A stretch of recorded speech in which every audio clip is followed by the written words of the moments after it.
केंद्रीय मंत्रिमंडल के मेरे साथी,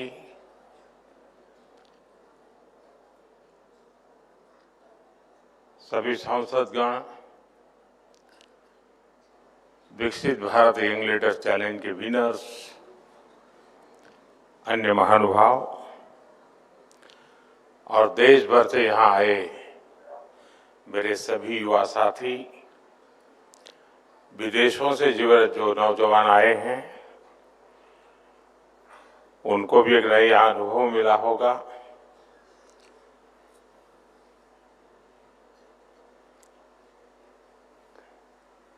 आप लोग थक नहीं गए?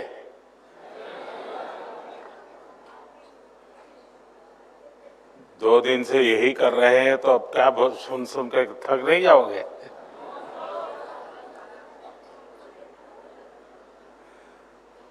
वैसे तो बीच में मैंने जितना कहना था कह दिया था।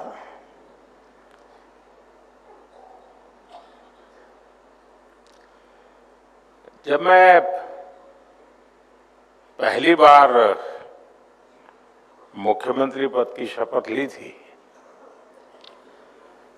तब मैं समझता हूं आप में से बहुत सारे युवा ऐसे होंगे जिनका जन्म भी नहीं हुआ होगा।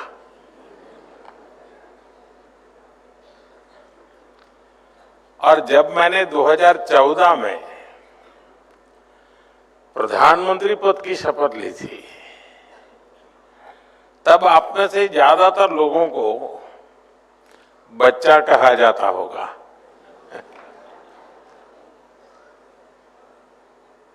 लेकिन पहले मुख्यमंत्री के रूप में और फिर अभी प्रधानमंत्री के रूप में मुझे हमेशा युवा पीढ़ी पर बहुत ज्यादा विश्वास रहा है।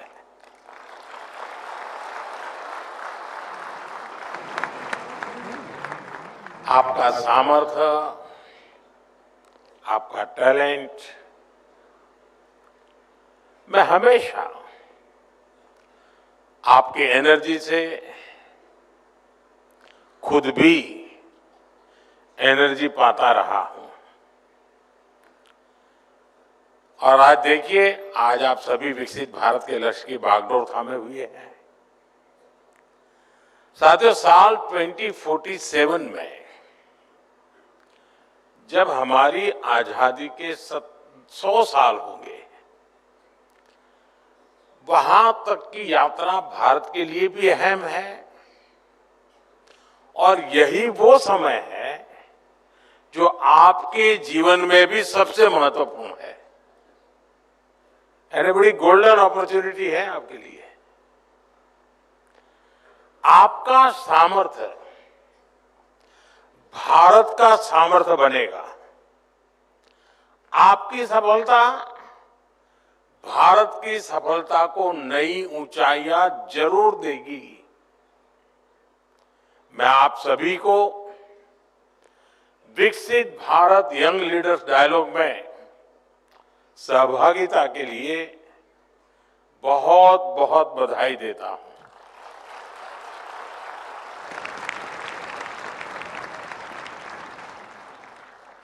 मैं इस विषय पर आगे विस्तार से बात जरूर करूंगा, लेकिन पहले बात में आज के विशेष दिन की।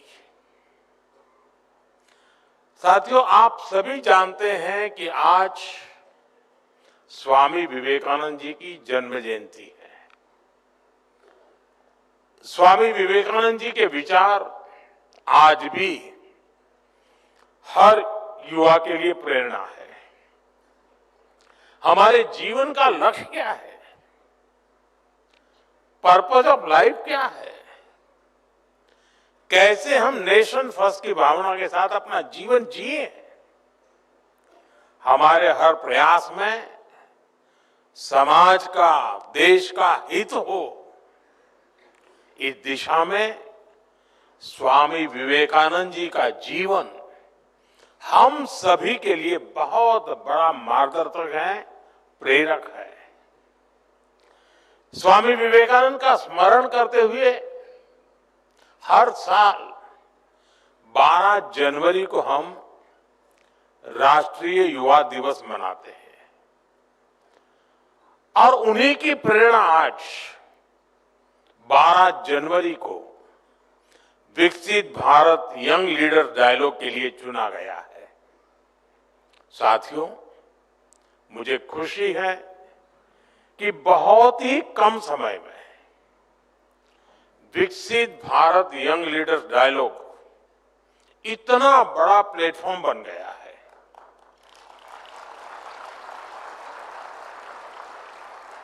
एक ऐसा प्लेटफॉर्म जहां देश के विकास की दिशा तय करने में युवाओं की सीधी भागीदारी होती है। करोड़ों नौजवानों का इससे जुड़ना, 50 लाख से अधिक नौजवानों की रजिस्ट्री, 30 लाख से अधिक युवाओं का विकसित भारत चैलेंज में हिस्सा लेना, देश के विकास के लिए अपने विचार शेयर करना, इतने बड़े स्केल पर युवा शक्ति का एंगेज होना अपने आप में अभूतपूर्व है।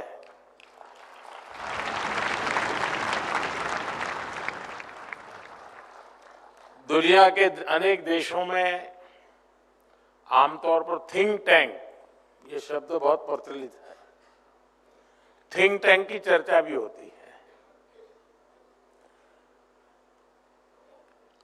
और उस थिंक टैंक का प्रभाव भी बहुत होता है। वे एक प्रकार से ओपिनियन मेकर्स का एक समूह बन जाता है। लेकिन शायद आज जो मैंने प्रेजेंटेशन देखे और जिस प्रकार से चर्निंग होते होते आप लोगों ने यहां तक चीजें लाए हैं, मैं समझता हूं कि ये अपने आप में ये इवेंट इंस्टीट्यूशनलाइज तो हुआ है, एक अपने आप में दुनिया में अनोखी थिंक टैंक के रूप में उसने अपनी जगह बना ली।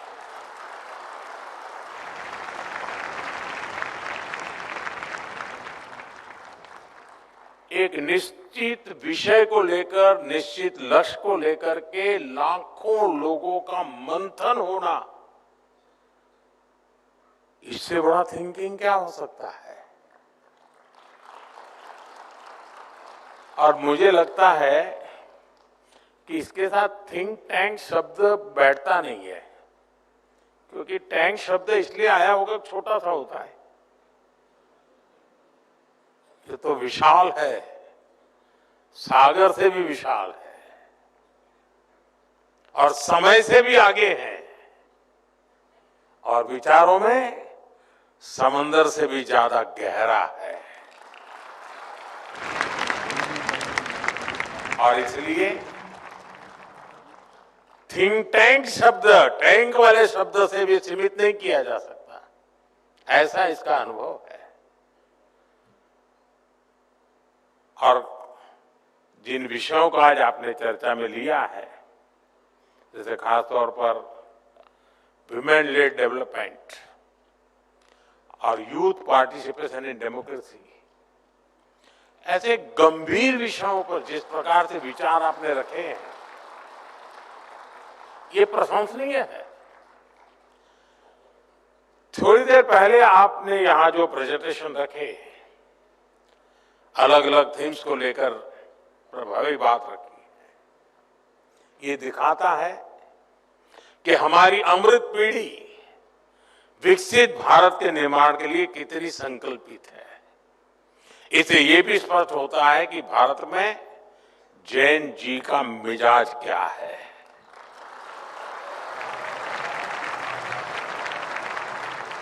भारत का जैन जी कितनी क्रिएटिविटी से भरा हुआ है।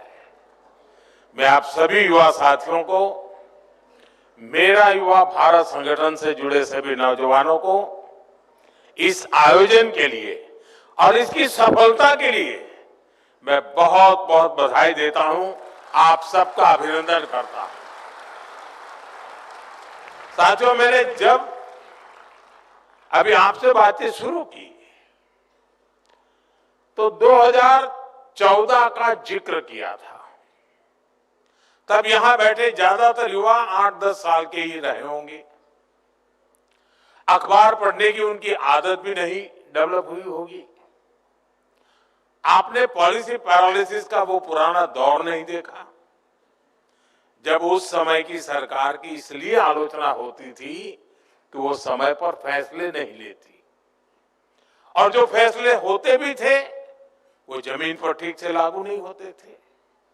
नियम कायदे ऐसे थे जिससे हमारा नौजवान कुछ नया करने के बारे में सोच भी नहीं सकता था। देश का युवा परेशान था कि इतनी बंदिशों में वो जाए तो जाए कहां। साथियों, ये हालत ये थी कि अगर किसी एग्जाम के लिए, जॉब के लिए अप्लाई करना होता था तो सर्टिफिकेट अटेस्ट कराने के लिए अफसरों और नेताओं के साइन लेने में ही दम निकल जाता था। फिर फीस का डिमांड ड्राफ्ट बनाने के लिए बैंक और पोस्ट ऑफिस के चक्कर लगाने पड़ते थे। अपना कोई बिजनेस शुरू करना होता था तो बैंक कुछ हजार रुपए लाने के लिए 100 गारंटी मांगते थे। आज ये बातें बहुत असामान्य लगती हैं, लेकिन एक दशक पहले तक यही सब कुछ चलता था। साथियों, आपने यहां स्टार्टअप्स को लेकर प्रेजेंटेशन दिया। मैं आपको स्टार्टअप इकोसिस्टम का ही उदाहरण देता हूं कि इसमें जो परिवर्तन होता है वो कैसे हुआ है। दुनिया में 50-60 साल पहले स्टार्टअप कल्चर शुरू हुआ, धीरे धीरे वो मेगा कॉरपोरेशन के युग में बदल गया। लेकिन इस पूरी जर्नी के दौरान भारत में स्टार्टअप्स के बारे में बहुत कम चर्चा होती थी। साल 2014 तक तो देश में 500 से भी कम रजिस्टर्ड स्टार्टअप हुआ करते थे। स्टार्टअप कल्चर के अभाव में हर क्षेत्र में सरकार का ही दखल हावी रहा। हमारा युवा टैलेंट, उसका सामर्थ्य, उसे अपने पूरा करने का मौका नहीं मिला। साथियों, मुझे अपने देश के युवाओं पर भरोसा है, आपके सामर्थ्य पर भरोसा है, इसलिए हमने एक अलग राह चुनी। हमने युवाओं को ध्यान में रखते हुए एक के बाद एक नए स्कीम्स बनाई। यहीं से स्टार्टअप रिवॉल्यूशन ने भारत में असली गति पकड़ी। Ease of doing business reforms, startup India, digital India, funds of funds, tax और कंप्लायंस सिंप्लीफिकेशन, ऐसे अनेक इनिशिएटिव लिए गए। ऐसे सेक्टर जहां पहले सिर्फ सरकार की सब कुछ थी, सब कुछ उसी की चलती थी, उनको युवा इनोवेशन, युवा एंटरप्राइज के लिए ओपन किया गया। इसका जो प्रभाव हुआ वो भी एक अलग ही सक्सेस स्टोरी बन चुका है। साथियों, आप स्पेस सेक्टर को ही लीजिए। 5-6 साल पहले तक स्पेस सेक्टर को आगे बढ़ाने की जिम्मेदारी सिर्फ इसरो पर थी। हमने स्पेस को प्राइवेट एंटरप्राइज के लिए ओपन किया, इससे जुड़ी व्यवस्थाएं बनाई, संस्थाएं तैयार की, और आज स्पेस सेक्टर में 300 से अधिक स्टार्टअप काम कर रहे हैं। देखते ही देखते हमारे स्टार्टअप स्काईरूट एरोस्पेस ने अपना रॉकेट विक्रम एस तैयार कर लिया है। एक और स्टार्टअप अग्निकुल कॉस्मोस ने दुनिया का पहला 3D प्रिंटेड इंजन बनाकर सबको चौंका दिया है। ये सब स्टार्टअप की कमाल है। भारत के स्पेस स्टार्टअप अब लगातार कमाल करके दिखा रहे हैं। साथियों, मैं अब आपसे एक सवाल करता हूं। आप कल्पना करिए कि अगर ड्रोन उड़ाने पर 24 घंटे अनेकों तरह की पाबंदी लगी रहती तो क्या होता। ये थी। पहले हमारे यहां ड्रोन उड़ाना या बनाना दोनों कानूनों के जाल में फंसा हुआ था। लाइसेंस लेना पहाड़ चढ़ने जैसा काम था और इसे केवल सुरक्षा के नजरिए से ही देखा जाता था। हमने नए नियम बनाए, नियम आसान किए। इसके कारण आज हमारे यहां कितने ही युवाओं को ड्रोन से जुड़े सेक्टर में आगे बढ़ने का मौका मिला है। युद्ध क्षेत्र में मेड इन इंडिया ड्रोन देश के दुश्मनों को धूल चटा रहे हैं और कृषि क्षेत्र में हमारी नमो ड्रोन दीदियां खेती में ड्रोन टेक्नोलॉजी का उपयोग कर रही है। साथियों, डिफेंस सेक्टर भी पहले सरकारी कंपनियों पर ही निर्भर था। हमारी सरकार ने इसको भी बदला। भारत के डिफेंस इकोसिस्टम में स्टार्टअप के लिए दरवाजे खोले। इसका बहुत बड़ा फायदा हमारे युवाओं को ही मिला है। आज भारत में 1000 से अधिक डिफेंस स्टार्टअप्स काम कर रहे हैं। आज एक युवा ड्रोन बना रहा है तो दूसरा युवा एंटी ड्रोन सिस्टम बना रहा है। कोई एआई कैमरा बना रहा है, कोई रोबोटिक्स पर काम कर रहा है।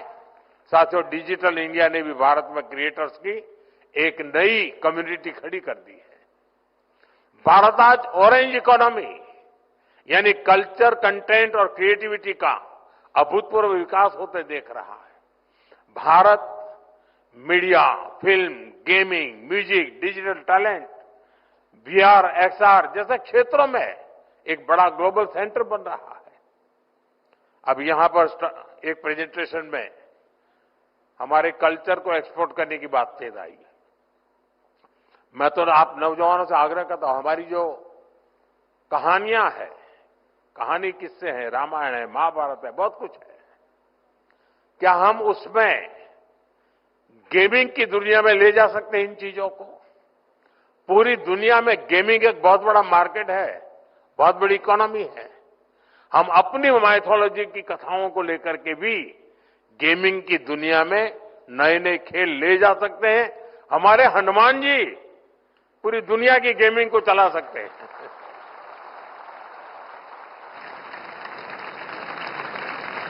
हमारा कल्चर भी एक्सपोर्ट हो जाएगा, आधुनिक रूप में हो जाएगा, टेक्नोलॉजी का उपयोग होगा। और आजकल भी मैं देख रहा हूं हमारे देश के कई स्टार्टअप हैं जो गेमिंग की दुनिया में बहुत बढ़िया भारत की बातें कह रहे हैं और बच्चों को भी खेलते खेलते भारत को समझना सरल हो जाता है। साथियों, world audio visual and entertainment summit यानी वेव्स युवा क्रिएटर्स के लिए एक बहुत बड़ा लॉन्च पैड बन गई है। यानी सेक्टर कोई भी हो, आपके लिए आज भारत में अनंत संभावनाओं के द्वार खुल रहे हैं। इसलिए मेरा आज यहां इस आयोजन से जुड़े सभी युवाओं से, देश के युवाओं से आह्वान है, आप अपने आइडिया के साथ आगे बढ़िए, रिस्क लेने से पीछे मत हटिए। सरकार आपके साथ कंधे से कंधा मिलाकर चल रही है। साथियों, बीते दशक में बदलाव का, रिफॉर्म्स का जो सिलसिला हमने शुरू किया वो अब रिफॉर्म एक्सप्रेस बन चुका है और इन रिफॉर्म्स के केंद्र में आप है, हमारी युवा शक्ति है। जीएसटी में हुए नेक्स्ट जनरेशन रिफॉर्म से युवाओं और एंटरप्रेन्योर्स के लिए प्रोसेस और आसान हो गई है। अब 12 लाख रुपए तक की इनकम पर टैक्स जीरो हो गया है। इसे नई नौकरी वालों या नया बिजनेस शुरू करने वाले नौजवानों को उनके पास बहुत ज्यादा बचत होने की संभावना बढ़ गई है।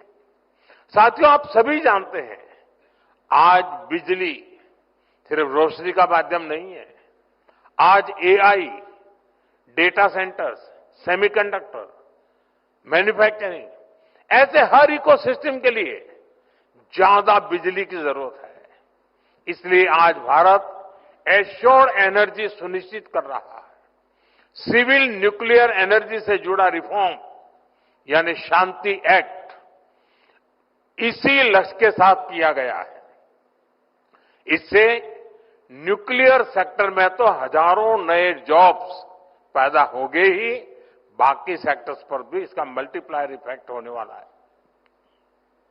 साथियों, दुनिया के अलग अलग देशों की अपनी जरूरतें हैं, अपनी डिमांड है। वहां वर्कफोर्स लगातार घट रही है। हमारा प्रयास है कि भारत के युवा दुनिया भर में बन रहे अवसरों के लिए तैयार हो। इसलिए स्किल डेवलपमेंट से जुड़े सेक्टर्स में भी लगातार रिफॉर्म किया जाना चाहिए और हम कर रहे हैं। नई नेशनल एजुकेशन पॉलिसी के बाद अब हायर एजुकेशन से जुड़े रेगुलेशन को रिफॉर्म किया जा रहा है। विदेशी यूनिवर्सिटीज भी अब भारत में अपने कैंपस खोल रही हैं। हाल में ही हजारों करोड़ रुपए के निवेश के साथ पीएम सेतु प्रोग्राम शुरू किया गया है। इससे हमारे हजारों आईटीआई अपग्रेड किए जाएंगे ताकि युवाओं को इंडस्ट्री की वर्तमान और भविष्य की जरूरतों के हिसाब से ट्रेन किया जा सके। बीते समय में दुनिया के अलग अलग देशों के साथ भारत ने ट्रेड डील्स की है। ये भी भारत के युवाओं के लिए नए नए अवसर लेकर आ रही है। साथियों, कोई भी देश बिना आत्मविश्वास के आत्मनिर्भर नहीं हो सकता, विकसित नहीं हो सकता। और इसलिए अपने सामर्थ्य, अपनी विरासत, अपने साजो सामान पर गौरव का अभाव हमें खलता है। हमारे पास उसके प्रति एक कमिटमेंट चाहिए, गौरव का भाव होना चाहिए और हमें बड़ी मजबूती के साथ, गौरव के साथ मजबूत कदमों से आगे बढ़ना चाहिए। आपने ब्रिटिश राजनेता मैकाले के बारे में जरूर पढ़ा होगा। उसने गुलामी के कालखंड में शिक्षा तंत्र के माध्यम से भारतीयों की ऐसी पीढ़ी बनाने के लिए काम किया जो मानसिक रूप से गुलाम हो। इससे भारत में स्वदेशी के प्रति, अपनी परंपराओं के प्रति, अपने प्रोडक्ट्स, अपने सामर्थ्य के प्रति हीन भावना पनपी। सिर्फ स्वदेशी होना, इंपोर्टेड होना ही, विदेशी होना और इंपोर्टेड होना, इसी को श्रेष्ठता की गारंटी मान लिया। अब ये कोई गले उतरने वाली चीज है क्या? हमें मिलकर गुलामी की इस मानसिकता को खत्म करना है। 10 साल बाद मैकाले के उस दुस्साहस को 200 वर्ष पूरे हो रहे हैं और ये पीढ़ी की जिम्मेवारी है कि 200 साल पहले का जो पाप है ना, वो धोने के लिए अभी 10 साल बचे हैं हमारे पास। और ये युवा पीढ़ी धो करके रहेगी, मुझे पूरा भरोसा है। और इसलिए देश के हर युवा को संकल्प लेकर इस मानसिकता से देश को बाहर निकालना है। साथियों, हमारे यहां शास्त्रों में कहा गया है और यहां पर स्टार्टअप, यहां जो प्रेजेंटेशन हुआ उसमें भी उसका उल्लेख किया गया, आनो भद्रः कर्तव्यो यन्तु विश्वतः। यानी हमारे लिए सभी दिशाओं से कल्याणकारी और शुभ और श्रेष्ठ विचार आने दें। आपको भी दुनिया के हर बेस्ट प्रैक्टिस से सीखना है, लेकिन अपनी विरासत, अपने आइडियाज को कमतर आंकने की प्रवृत्ति को कभी हावी नहीं होने देना है। स्वामी विवेकानंद जी का जीवन हमें यही तो सिखाता है। उन्होंने दुनिया भर में भ्रमण किया, वहां की अच्छी बातों की प्रशंसा की, लेकिन उन्होंने भारत की विरासत को लेकर फैलाए गए भ्रम को तोड़ने के लिए निरंतर प्रयास की, कठोरता उन्होंने घाव की उस पर।